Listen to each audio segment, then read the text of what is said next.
Bueno, el desafío hoy día es grande. La idea es hablarle un poco sobre los análogos de GLP-1, a los beneficios asociados, pero sobre todo un poco en el contexto de lo que es este curso, que es dónde los metemos en el contexto de la insulina. Estos son mis conflictos de interés. Ya me imagino que lo he mencionado varias veces hoy día en el curso. La diabetes es una pandemia no solo nacional, sino que a nivel mundial. Tenemos casi 590 millones de personas que viven con diabetes hoy día en el mundo. Y esto no hace otra cosa que, tanto a nivel local, las cifras debiesen pasar desde los 35 millones a nivel de América Central y Sudamérica a 51 millones de aquí al 2050. Y a nivel mundial probablemente vamos a llegar cercano a los 850 millones de personas que viven con diabetes. Bueno, la hoja de ruta hoy día es hablarles un poco sobre los mecanismos de acción de los análogos de GLP-1, cuáles son los beneficios desde el punto de vista glicémico de este tipo de medicamentos, cuáles son los beneficios cardio, reno y hepáticos, además de la parte metabólica, por qué usarlos en conjunto con insulina, cuáles son los efectos adversos que pueden tener estos medicamentos, sobre todo en el contexto de insulina, riesgos y precauciones que debiésemos tener al usarlos, un caso clínico práctico que les va a servir un poco en el cómo usar este tipo de drogas en estos pacientes y algunas conclusiones. Dentro de los mecanismos de acción, bueno, recordar que la diabetes tiene un montón de mecanismos fisiopatológicos. Los primeros descritos, que van desde la resistencia a la insulina a nivel hepático, muscular y el tejido adiposo, descrito por De Fronzo, se fueron ampliando y hoy día tenemos 11 mecanismos que permiten explicar un poco el tema de la diabetes, que llevan hacia este mecanismo de hiperglicemia que está dado básicamente por un déficit de la insulina a nivel pancreático. Y tiene no solamente a nivel pancreático efectos, sino que son a nivel del cerebro, microbiota, regulación autoinmune, incluso a nivel del estómago con cómo pasan los alimentos a través del estómago, y a nivel renal, que hay una cantidad de moléculas importantes hoy día que tienen un beneficio desde la parte ya no solo diabetes, sino que cardio, reno y metabólica. Las sincretinas tienen una ventaja comparativa con otro tipo de medicamentos, y es que afectan gran parte de las vías patológicas de la diabetes, desde la resistencia a la insulina, a nivel de la célula beta, incluso a nivel del cerebro e incluso en regular inflamación, incluido en microbiota también. Dentro de los mecanismos fisiopatológicos que tienen y cómo afectan los análogos de GLP-1, mejoran la función de la célula beta, mejoran la producción de insulina. A nivel del páncreas no solamente tienen ese efecto, sino que además regulan la producción de glucagón.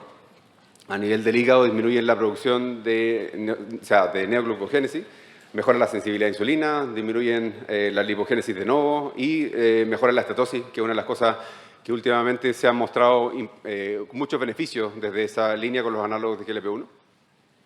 A nivel del tracto gastrointestinal disminuyen el vaciamiento gástrico, que este es un tema de mucha importancia, sobre todo para la parte quirúrgica. Los anestesistas cada vez más tienen preocupación sobre este tema. La verdad es que, en general, las recomendaciones es que hay que conocer la vida media de los medicamentos porque efectivamente retardan el vaciamiento gástrico y a veces llegan con estómago lleno a la cirugía. Si bien hay varios, y es un tema en discusión, hay varios metaanálisis que muestran que uno no debiese hacer muchos cambios, pero las recomendaciones hoy día de los anestesistas es justamente que se restrinjan un poco antes de los pabellones. Disminuyen la lipotoxicidad, tienen un efecto a nivel renal, aumentan la natriuresis y eso hace que tengan efectivamente mejor control de presiones estos pacientes que usan los análogos de GLP-1. A nivel del cerebro también tienen impacto, disminuyen la ingesta de alimentos, aumentan la saciedad y a nivel del músculo mejoramos la sensibilidad a insulina. O sea, un poco le pegamos a gran parte de los mecanismos que tiene la diabetes tipo 2. ¿Y qué beneficios tiene desde el punto de vista de la glicemia? Esta es una publicación que me gusta bastante porque muestra un poco y en comparación las distintas líneas farmacológicas que tenemos desde el punto de vista de la diabetes tipo 2. La clásica metformina, desde el punto de vista de la potencia hipoglicemiante, baja aprox entre un punto hasta puede llegar hasta un punto 1,5 de la glicada. Ustedes ven que las distintas insulinas tienen una potencia ligeramente mayor que la metformina, que están en la parte baja de la gráfica.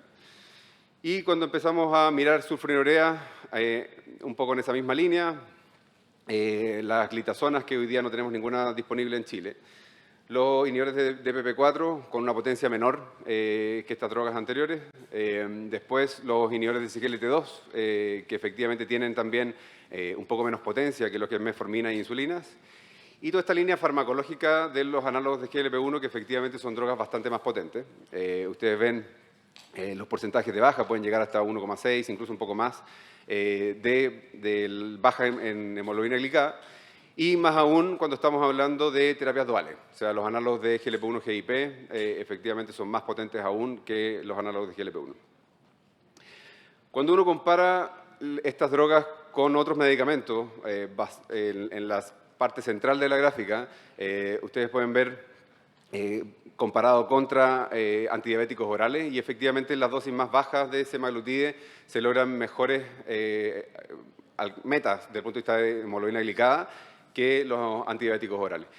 Y en la parte derecha de la gráfica ustedes pueden ver comparados contra insulina, y efectivamente agregados a insulina o contra insulina efectivamente son más potentes.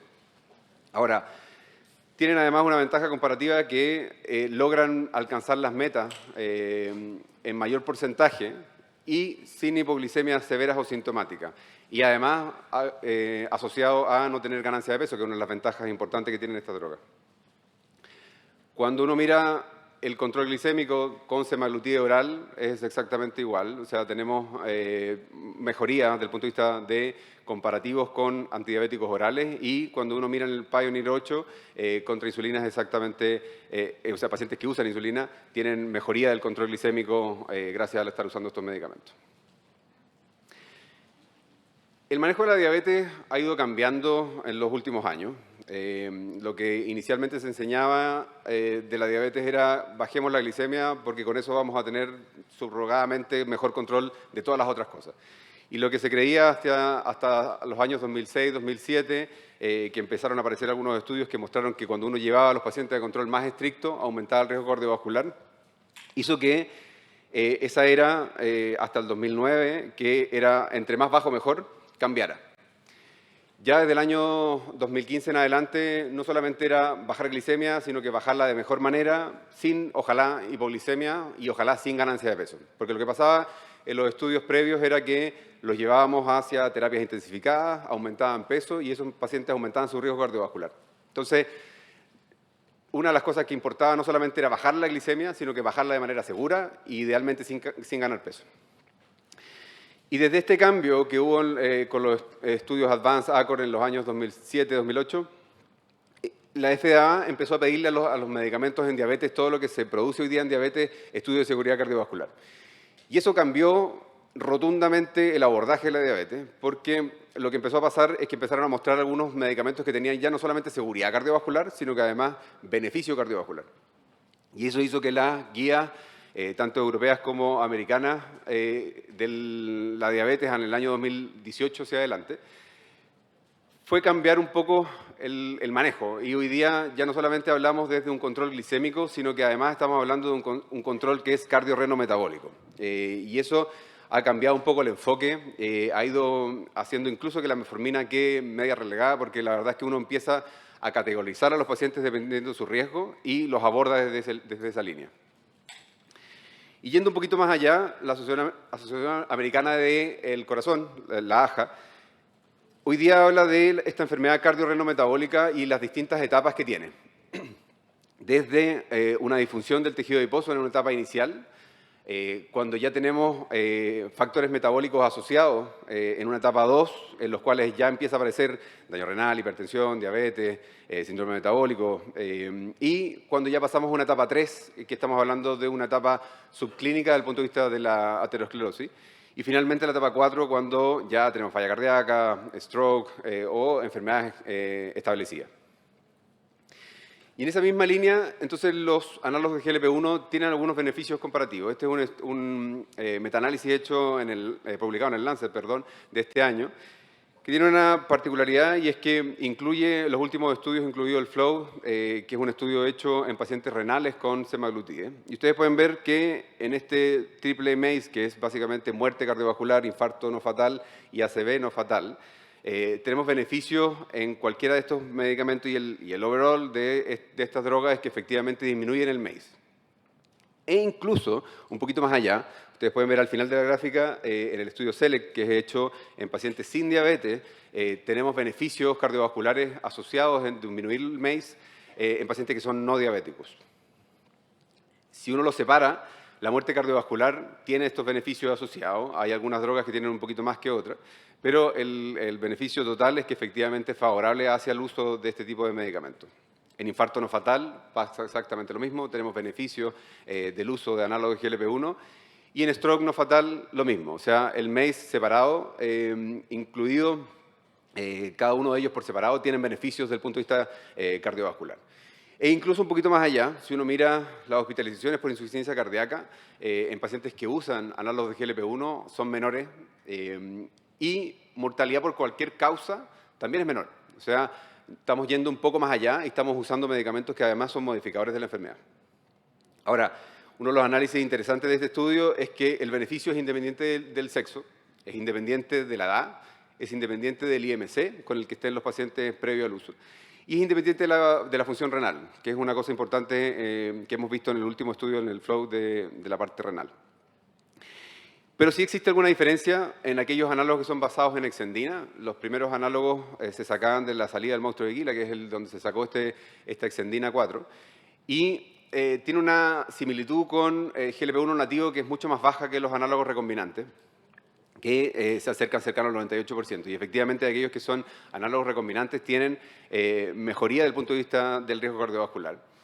Evidentemente que el tener un accidente cerebrovascular o un infarto previo o enfermedad establecida tiene mejor beneficio que aquellos que no lo tienen. Y lo otro es que la administración semanal tiene más beneficios que la administración diaria. Este es el estudio FLOW presentado el año pasado en el Congreso Europeo, que muestra en pacientes, son 3.500 adultos, que ya estaban con terapia estándar desde el punto de vista de la nefropatía diabética, y lo que se hizo fue randomizarlos hacia el uso versus placebo de semaglutide. Y una de las cosas interesantes es que mostró un 24% de reducción del riesgo de la enfermedad renal, y no solamente eso, sino que además disminución de la progresión de la enfermedad renal. Tanto así que luego de 3,4 años de seguimiento del estudio se tuvo que parar por el beneficio asociado desde el punto de vista renal, porque es antiético mantener a los pacientes que no están recibiendo el medicamento a que sigan progresando, con este 24% de reducción en los pacientes que sí lo estaban usando. Este otro estudio que tiene que ver un poco con los beneficios antiinflamatorios que tienen estas drogas. Este es el estudio STRIDE hecho con semaglutide en enfermedad arterial oclusiva de extremidades. Y lo que se vio en este estudio es que había una mejoría de un 13% de la distancia que recorren los pacientes cuando usaban semaglutide. O sea, estamos teniendo una mejoría en la perfusión de las extremidades y no solamente eso, sino que además sin dolor. O sea, caminan más, caminan sin dolor y además mejora la calidad de vida. Ahora, sin duda es un estudio que hay que aumentarlo porque es un estudio fase 3B, pero ya muestran algunos beneficios desde el punto de vista de, ya no solamente de todo lo en grandes vasos, sino que además estamos viendo a nivel de la perfusión a distal de estas extremidades. Ahora, ¿qué pasa desde el punto de vista de la enfermedad hepática? Esta es una guía hecha por 3 grandes sociedades que son la Sociedad Europea de Hígado, la Sociedad de Diabetes Europea y la de Obesidad. Y sin duda, bueno, uno de los medicamentos que hoy día está en el mundo, que todavía no nos llega a Chile, que es el resmetirón, que es una droga hecha, dirigida para la enfermedad hepática. Es un beneficio importante que tiene, pero existen otras drogas que podemos usar, desde la parte de manejar las comorbilidades de la enfermedad hepática. Por un lado, desde el punto de vista de la diabetes, están los análogos de GLP-1, los inhibidores de SGLT2, que cada vez muestran más beneficios en la parte hepática. La metformina, que tiene su rol en el manejo de la glicemia, y por supuesto las insulinas, sobre todo cuando hay descompensación. Las estatinas, sin duda, es un tema súper importante en el manejo de la enfermedad hepática. Incluso en Child avanzado, Child C, las estatinas disminuyen el riesgo de fibrosis a nivel hepático, así que efectivamente debiésemos usarlos prácticamente en todos los pacientes, a menos que tengan alguna contraindicación. Y por supuesto, el manejo de la obesidad, los análogos tanto GLP-1 como duales, tienen beneficios. Y lo otro es la cirugía bariátrica, que efectivamente tiene bastante beneficio desde la parte hepática. Tenemos una recomendación de la Sociedad Chilena de Diabetología junto con la Sociedad Chilena de Patología, que ya es un poco más antigua, que es del 2021, pero que ya en ese entonces se mencionaban los análogos de GLP-1 y dentro de ellos los que tienen más evidencia hasta ese entonces eran liraglutide y semaglutide. Este es un estudio que muestra un poco los beneficios que hoy día tenemos desde la parte hepática. Ustedes pueden ver ahí que a nivel de liraglutide, semaglutide y análogos duales como tirzepatide, que es análogo GLP-1-GIP, y survodutide, que es análogo de glucagón con GLP-1, hay en todos beneficios desde el punto de vista de biopsia, que es una de las cosas interesantes, porque ya no solamente desde marcadores indirectos, sino que tomándole muestras al hígado tenemos beneficios en inflamación e incluso en regresión de los estadios de fibrosis a nivel de la biopsia. Y aquí se muestran un poquito los beneficios que tiene y a modo de resumen desde la parte hepática. Ustedes a nivel de la obesidad tenemos semaglutide, liraglutide y tirce con sus estudios respectivos. En diabetes tipo 2, no solamente eso, sino que además en enfermedad cardíaca establecida, en los estudios incluso el de dulaglutide, que es el Rewind, que es en prevención primaria. Tenemos en falla cardíaca con función preservada, con función reducida, hay estudios, como ya les decía, en enfermedad renal. Tenemos estudios incluso en adicción con exenatide, que efectivamente andan un poco mejor. Y lo último, en apneas obstructivas del sueño, también tenemos beneficios. Ahora, ¿por qué usarlos con insulina? La historia natural de la diabetes es que efectivamente va a ocurrir que a medida que pasan los años van a caer las producciones de insulina. Y ahí muchos de los pacientes caen en insulinopenia y es por eso que es importante la insulina y es parte del pilar del manejo de la diabetes. Hoy día los pilares que establece la ADA para el manejo de la diabetes tenemos 4 grandes pilares sustentados en los cambios de estilo de vida. Y va por un lado la parte del control glicémico, manejo de la presión, lípidos y todos estos mecanismos de acción con medicamentos que son modificadores de la enfermedad. Hoy día las guías, como ya habíamos conversado, lo que hacen es establecer 2 grandes grupos. Uno hacia el lado izquierdo de la pantalla, ustedes pueden ver todo lo que es modificador de la enfermedad y ahí uno clasifica a los pacientes, ya sea tengan enfermedad establecida desde el punto de vista del riesgo cardiovascular, que estén en alto riesgo, que tengan falla cardíaca o que tengan falla renal. Y dependiendo de eso podemos ir utilizando distintas drogas.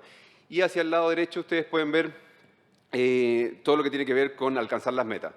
Y en alcanzar las metas, sin duda, está la insulina. Están las insulinas que son dentro de las cosas que tienen alta eficiencia para manejar la diabetes. Y evidentemente que los análogos de GLP-1 están, no solo eso, sino que además análogos duales también. ¿Qué dice en esta guía? Bueno, siempre trate de preferir un análogo de GLP-1 antes de otra terapia inyectable, porque son más seguras, porque producen menos hipoglicemia y porque además son modificadores de la enfermedad. Ahora, sin duda, si uno los quiere usar en conjunto con insulina, una de las cosas que debiese hacer es reducir las dosis. El uso de estas drogas en conjunto con insulina baja los requerimientos de insulina y uno debiese considerar antes de partir cualquier análogo de GLP-1 reducir al menos en un 10 o un 20% las dosis que estamos usando. Y cuando pensamos en basal bolo, mismo cuento. Prefiera análogo de GLP-1 antes de iniciar terapia basal bolo, pero si va a usar análogos de GLP-1 en el contexto de una terapia basal bolo, por ejemplo en diabetes tipo 1 o en pacientes que efectivamente necesitan esquemas intensificados, el uso de estas drogas disminuye las cantidades de insulinas prandiales que requieren y de insulinas basales también. Una de las complicaciones muy frecuentes en APS, muy frecuentes a nivel secundario, la verdad es que pacientes que usan insulina es la lipodistrofia. La lipodistrofia tiene un problemazo y es que hace de cierta forma una resistencia a la insulina. Queda atrapada esa insulina en esos focos de lipodistrofia y es súper importante que no solamente el equipo de enfermería o nutricionistas los pesquise, sino que nosotros como médicos también debiésemos buscarlo. Acostar a los pacientes la mejor manera de buscar la lipodistrofia, preguntarles dónde se pinchan, tocarles el abdomen, porque efectivamente la lipodistrofia tiene muchísimo impacto. Y este es un monitoreo continuo de un pacientito con lipodistrofia para que ustedes vean un poco el impacto. Esto es previo a evaluarlo desde el punto de vista de la lipodistrofia. Y luego de una evaluación por las enfermeras y educación en los sitios de punción, quiero que vean cómo cambian las curvas, porque aquí no hay cambio de insulina, aquí no hay cambio de dosis de insulina, sino que solamente el pincharse bien. Entonces, a veces creemos que solamente intensificar, subir insulina, ponerle más medicamentos, pero a veces solamente educar a los pacientes. ¿Y se logran mejores metas en el uso de análogos GLP-1 con insulina? Sí. Tanto en la administración diaria, ustedes pueden ver en la parte superior del gráfico, y en la administración semanal tienen mejoría del control glicémico. Y además disminuimos las dosis de insulina, tanto en insulina, en GLP-1 diario como GLP-1 semanal. Ahora, como todos los medicamentos no están exentos de efectos adversos, y es uno de los grandes problemas que tienen los análogos de GLP-1 y los análogos duales justamente son las molestias de la parte gastrointestinal. Cerca del 50% de estos pacientes tienen efectos gastrointestinales. En general, lo que se ve es que son dosis dependientes y además tiempo dependiente. Entre más tiempo están usando, tienden a pasar. Entonces, a veces no es necesario llegar y subir rápidamente las dosis, sino que uno puede de repente quedarse una dosis mucho más baja y mantener esa dosis más baja. Y la verdad es que, tanto en mi experiencia como conversando con colegas, la verdad es que muy pocos pacientes llegan a la dosis máxima de semaglutide u otros análogos de GLP-1 y en general están con dosis más bajas. Bueno, además también tiene que ver un tema con el precio de estos medicamentos, pero también con el efecto. Ahora, la hipoglicemia es algo que pasa con estos medicamentos, pero en el contexto de uso de drogas que producen hipoglicemia. Si uno los usa sin sulfonilurea o sin insulina, la verdad es que las hipoglicemias son bajas. Y cuando están usados junto con una sulfonilurea o están usados con insulina, efectivamente aumenta el riesgo de hipoglicemia, un poco porque también aumenta la efectividad de las otras drogas. La colelitiasa es un tema súper importante de evaluar antes de cualquier análogo GLP-1, sobre todo en Chile. Tenemos mucha patología biliar y es una complicación. Hay pacientes que han hecho pancreatitis, que han caído en la UCI por cuadros biliares importantes, entonces es una de las cosas que hay que tener presente.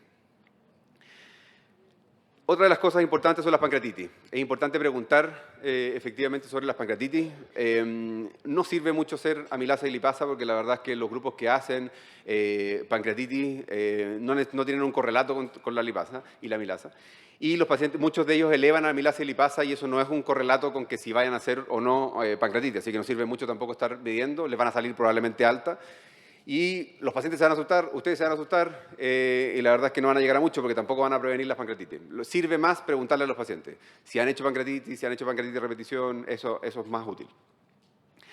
Y desde el punto de vista de las neoplasias, la verdad es que el uso de este tipo de drogas no se relaciona con aumento de este tipo de patologías. Una de las cosas que sí hay que tener en precaución es la retinopatía. En el SUSTAIN 6, que es el estudio de seguridad cardiovascular, se incluyeron pacientes bien dañados y con glicosiladas bien altas. Y una de las cosas que sí se vio es que aumentaba la retinopatía en pacientes que tenían retinopatía severa. No en retinopatía, o sea, que no tenían, sino que en aquellos que tenían retinopatía severa. Y cuando uno mira cómo ocurrió en el UKPDS, pasó algo similar. En los primeros años del UKPDS había un poquito mayor riesgo desde el punto de vista de la retinopatía y a medida que van pasando los años disminuye el riesgo. Y se hizo efectivamente un comité asesor de la FDA para evaluar el riesgo y la verdad es que todo lo que se vio en los análisis del SUSTAIN no permite decir que aumenta el riesgo, más bien es un beneficio. O sea, en el largo plazo la retinopatía mejora, pero sí lo que hay que tener claro es que como son medicamentos que son muy potentes, la baja de glicemia brusca, al igual que en el UKPDS, probablemente hace que esa retina también sufra cambios osmóticos bien importantes y probablemente empeore la retinopatía un poco por eso. Pero si uno mira en el largo plazo, estos mecanismos van a disminuir el riesgo de la retinopatía. Pero hay que tenerlo presente. Ojalá, como recomendación, si es un paciente que está muy descompensado, siempre pedirle un fondo de ojo antes de partir esta droga. Entonces, dada la alta prevalencia de patología biliar en Chile, es importante que siempre hacer una eco abdominal antes de partir esta droga. Preguntar si es que han tenido pancreatitis y cuáles han sido las causas de esa pancreatitis. Recomendable tener este fondo de ojo al día, sobre todo en aquellos severos, tener ojo con cómo se usa y ojalá siempre acompañado por el oftalmólogo. En caso de uso concomitante de insulina, siempre tratar de bajar entre un 10 y un 20%. Y si ustedes tienen además pacientes con lipodistrofia, probablemente menos todavía, porque probablemente esas dosis están infladas. Siempre reevaluar en cada consulta las dosis de insulina y ir ajustando. Lo mismo si van bajando de peso, porque estos medicamentos hacen que los pacientes bajen de peso, por ende, siempre ir ajustando dependiendo de la baja de peso. Y chequear, como siempre, la lipodistrofia en cada control. No solamente se produce lipodistrofia con las insulinas, sino que también con los análogos de GLP-1 o cualquier otra droga que se administre en el subcutáneo va a producir un poco lo mismo. Una de las cosas importantes a mirar en el contexto de estas drogas es la sarcopenia. La sarcopenia, sobre todo en adultos mayores, ocurre, los pacientes diabéticos hacen más sarcopenia que otros pacientes, y la sarcopenia se relaciona con outcome duros, mortalidad, infecciones, hospitalizaciones, un montón de cosas.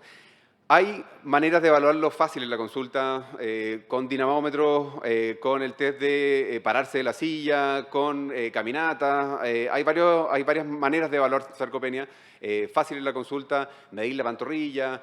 Hay distintas alternativas que pueden hacer, pero lo importante es buscarla porque la baja de peso asociada a estas drogas se ha visto que efectivamente aumenta la sarcopenia. Pero si esto lo acompañamos de ejercicio, efectivamente disminuimos esa pérdida de masa muscular. Entonces, es súper importante que cuando recomendemos esto, ojalá vayan asociados a ejercicio, porque efectivamente, sobre todo en adultos mayores, disminuye el riesgo de pérdida de masa muscular. Es una tremenda estrategia y no solamente debiésemos prescribir ejercicio así como haga ejercicio, sino que demos ejemplo. Es súper importante que les demos ejemplo, a los pacientes no se les ocurre. O sea, hay que darle ejemplo. Qué sé yo, si contesta el teléfono todo el día, bueno, cada vez que conteste el teléfono, levántese a contestar el teléfono porque cada vez que se levanta es una sentadilla. Y si contesta 150 llamadas en el día, bueno, son 150 sentadillas. Que se bajen, qué sé yo, una parada antes en la micro, así. Hay que darle distintas alternativas a los pacientes y que tengan ejemplos para poder hacer el ejercicio. Y no solamente eso, sino que además debemos cuidar la nutrición. La mayoría de los pacientes consumen menos proteínas de lo que necesitan y es súper importante que les demos una adecuada nutrición proteica. En general, sobre todo en mujeres también hay que tener mucho cuidado. Requieren, ojalá, si es que no tienen falla renal, entre 1,5 a 2 gramos de proteína por kilo. Entonces, es súper importante que aportemos la adecuada nutrición. Bueno, aquí les traigo el caso clínico. Esto es una paciente de 53 años con un cáncer renal, hipertensa, diabética, con dislipidemia y con su enfermedad renal crónica, que llegó a mi consulta con una glicada de 8.8, sin mucho sobrepeso, con una glicemia más o menos en rango, con fondo de ojo normal y esta glicada elevada.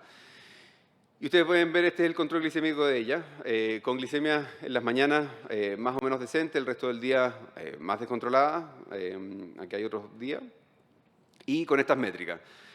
Bajo el control, lo que uno espera es que en pacientes en diabetes tengan ojalá sobre un 70% de las glicemias en el rango. Aquí ustedes pueden ver 45% de las glicemias en el rango, sin hipoglicemia, con una variabilidad un poquito más alta de lo que uno espera, en general es hasta un 36%, y una glicada estimada más o menos de 8,1 en el sensor. ¿Qué está usando? Glargina U300 o Tuyeo, 32 unidades, atorvastatina, estaba con losartán y estaba con dapaglifosina. Y además estaba usando metformina con linagliptina. O sea, con una terapia más o menos intensa, pero con mal control. Entonces lo que hicimos fue cambiarle un poco su tratamiento, sacar estas dos cosas y dejar solamente metformina con dapaglifosina en una sola pastilla, sacando el IDPP4, porque la idea fue agregarle semaglutide. Cuando ustedes inician un análogo GLP-1, lo que debiesen hacer es sacar un DPP4, porque la verdad es que es la misma vía farmacológica, o sea, no tiene sentido que mantengan las dos drogas. Y ustedes pueden ver que efectivamente hay una mejoría inmediatamente. Lo que hicimos además, perdón, se me fue, bajarle a un 80% la insulina, o sea, de los 40 que venía usando, bajamos a 32 con el inicio de semaglutide. Miren la curva, o sea, mejora ostensiblemente agregando este semaglutide en conjunto con la insulina. Y lo que empieza a pasar es esto, que empieza a tener hipoglicemia y hay que ir quitando más insulina todavía. Ustedes pueden ver aquí el monitoreo de esta paciente después del seguimiento y ya pasamos a un 84% de las glicemias en el rango, claro, con un 3% de hipoglicemia, no hipoglicemia severa, pero menos variabilidad y con un GMI que nos da una glicada estimada más o menos de 6,4. Entonces, luego de 2 meses, ya vamos en una glicada de 7.4. Le pedí péptido C un poco mirando si podíamos sacarle la insulina e ir pensando en dejarla solamente con semaglutide. Y lo que hicimos fue bajar aún más la insulina en 12 unidades.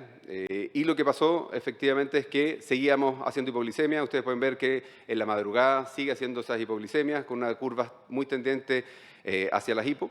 Ya en 68% en rango, con menos tasa de hipoglicemia, con 7,1 de glicada. Y ya con 4 meses de evolución, como les decía, vamos de 8,8 a 7,3. Y lo que hicimos fue entonces pasarla a semaglutide y además no quería pincharse. Entonces lo que hicimos fue pasarla primero, sacar la insulina, dejarle semaglutide oral y cuando pasara la dosis equivalente ya a 0,5 de semaglutide subcutáneo, que suspendiera la insulina. ¿Y cómo le fue? Bueno, ustedes pueden ver aquí las curvas, la verdad que bastante bien. Y logramos tener de 8,8 en 6 meses, ya vamos en 7,4, con un monitoreo de glicemia que muestra lo siguiente: 77% en rango, o sea, sobre el 70% que es lo que estamos buscando, sin hipoglicemia, con muy pocas glicemias sobre 2,50, 7,1 de glicada estimada por este GMI y una variabilidad más baja aún. Y luego de 10 meses tenemos una glicada en 7,2 y una potencia básicamente de 1,6, que es un poco lo que muestran los análisis de este tipo de drogas, que la verdad, y ustedes pueden ver aquí un caso en vía real, que cómo se baja la movilidad glicada, incluso podemos llegar a suspender insulina en uso de este tipo de drogas.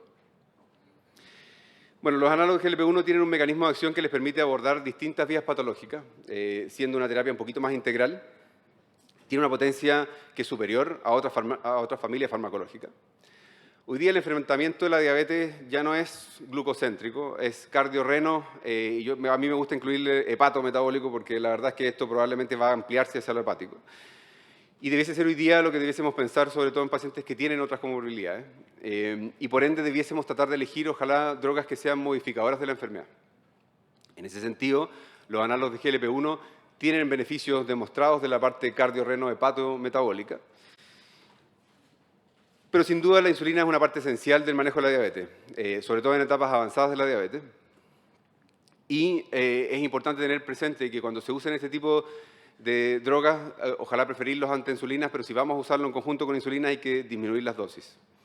La lipodistrofia es una complicación muy frecuente, búsquenla dirigidamente, porque la verdad es que la vemos a nivel primario, la vemos sobre todo a nivel secundario también, o sea, la verdad es que es algo que tenemos que estar constantemente buscando. Las hipoglicemias con este tipo de drogas son asociadas en general o a sobredosis de insulina o estar asociados a medicamentos que producen hipoglicemia. Y es importante conocer los riesgos que tienen este tipo de drogas porque efectivamente hay que explicárselo a los pacientes y hay que ojalá tratar de disminuir el riesgo al máximo. Pedirle una eco, hacer fondo de ojo, buscar la historia de pancreatitis previa y ojalá buscar siempre monitorizar la masa muscular porque estos pacientes hacen más pérdida de masa muscular. Eso.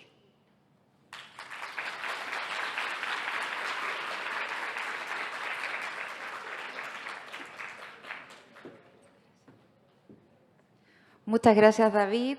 Ciertamente, considerando que este es un curso orientado al manejo con insulinas, ¿no es cierto?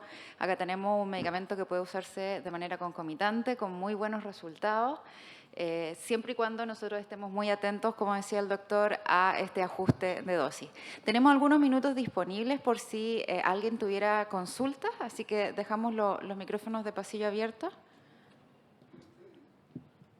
No sean tímidos.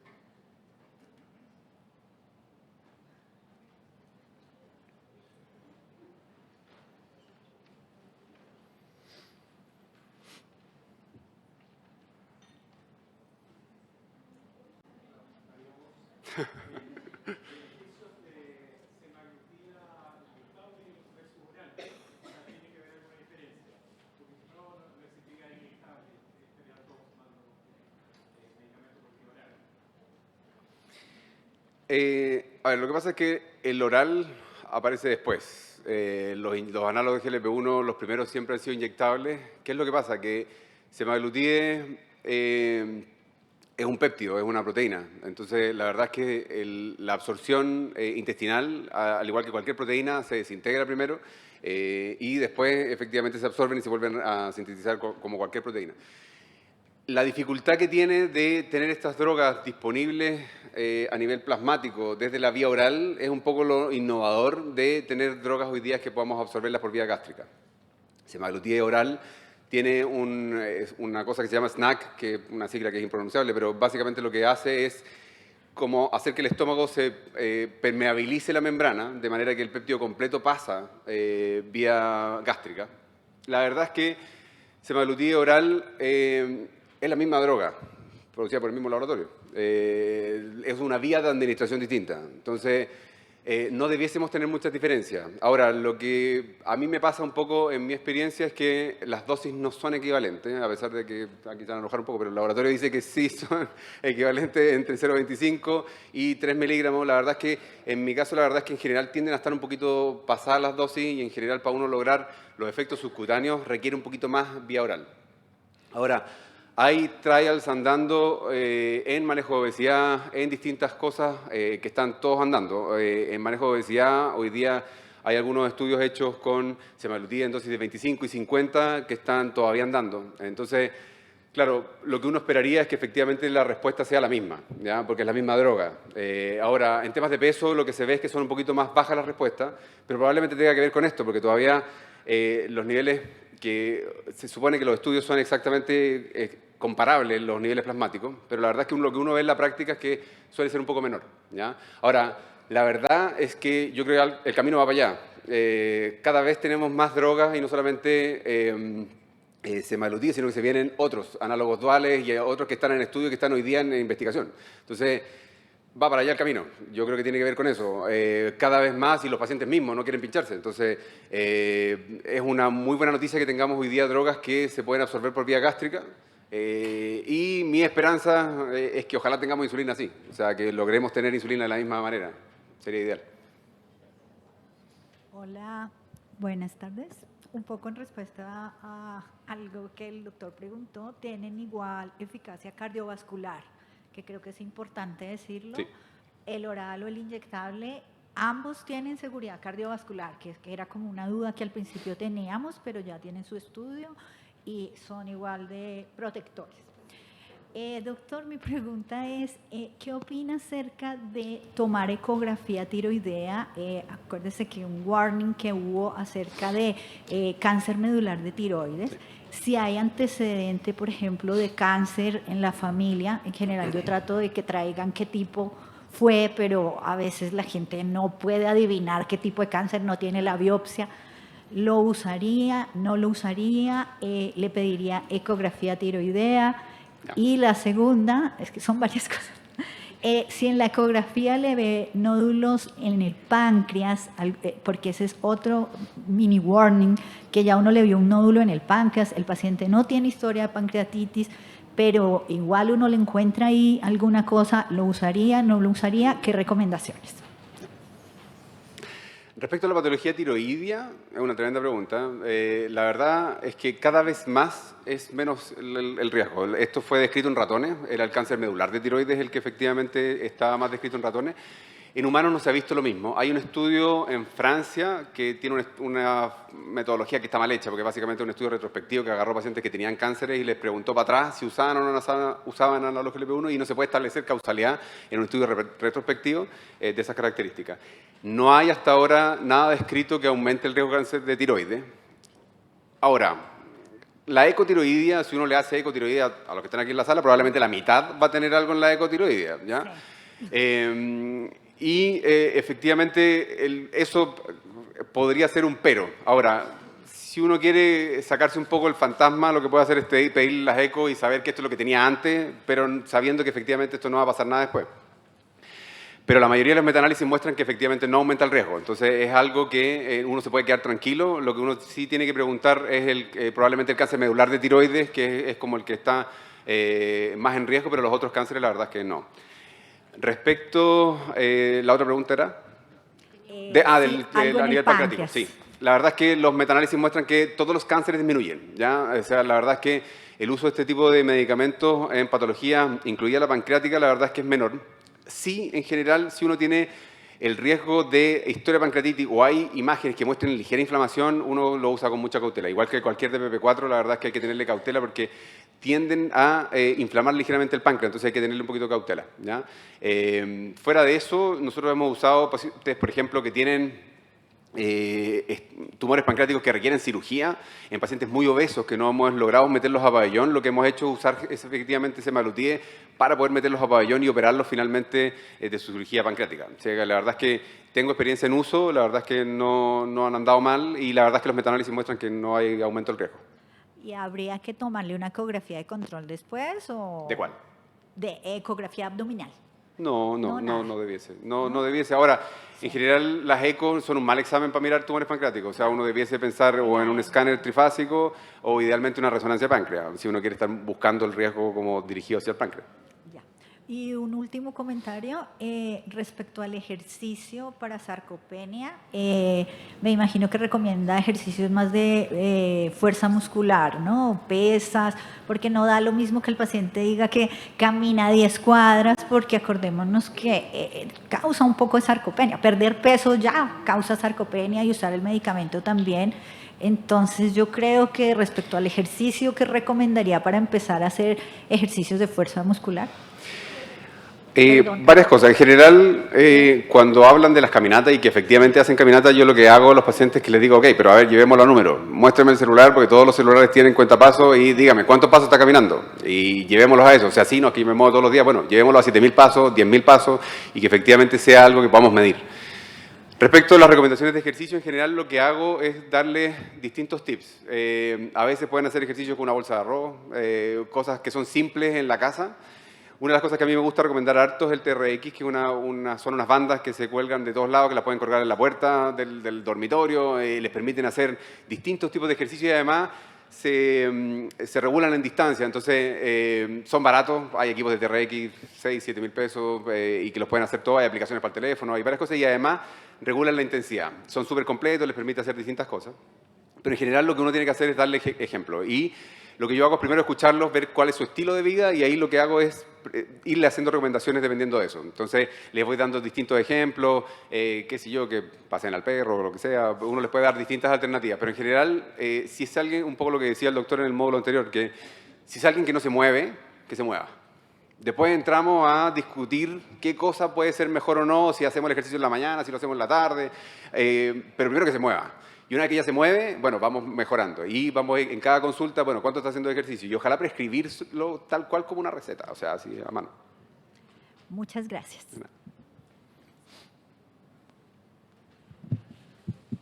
Tengo que bajarlo un poquito.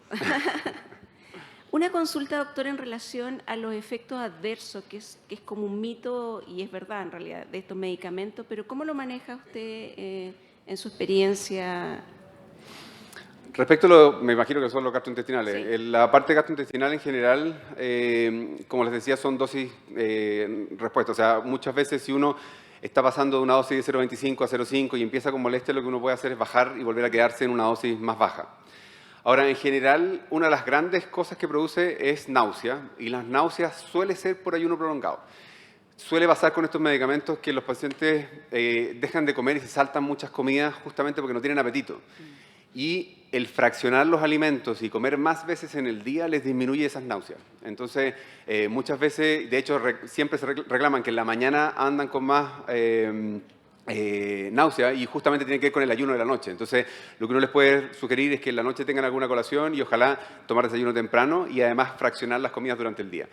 Y por supuesto, todas las medidas, porque una de las cosas que produce, como retarda el vaciamiento gástrico, que aumenta el reflujo y ese tipo de molestia. Entonces, todas las cosas que sean irritantes, que retarden aún más el vaciamiento gástrico, qué sé yo, como la cebolla y cosas de ese estilo, son cosas que uno puede ir haciendo como medidas no farmacológicas. Y en general, lo que se ve en todos los estudios es que estos efectos gastrointestinales van pasando con el tiempo. O sea, a medida que van usando el medicamento, van pasando. Entonces, y eso le permite a uno ir subiendo la dosis después si lo necesita, pero piano, o sea, lo puede ir a hacer lentito y ir progresando en esa dosis.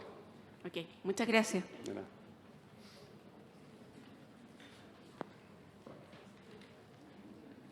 Estamos, parece. Bueno, no habiendo más preguntas, voy a cerrar agradeciendo en nombre de Novo Nordisk su asistencia a este simposio, agradeciendo a la organización por darnos el espacio e invitarnos y, por supuesto, agradeciendo al doctor Sangüesa que nos ilustró con tan clara presentación respecto a estas nuevas moléculas que vienen a acompañar este tratamiento que tenemos desde hace tantos años, que es la insulina. Muchas gracias, doctor.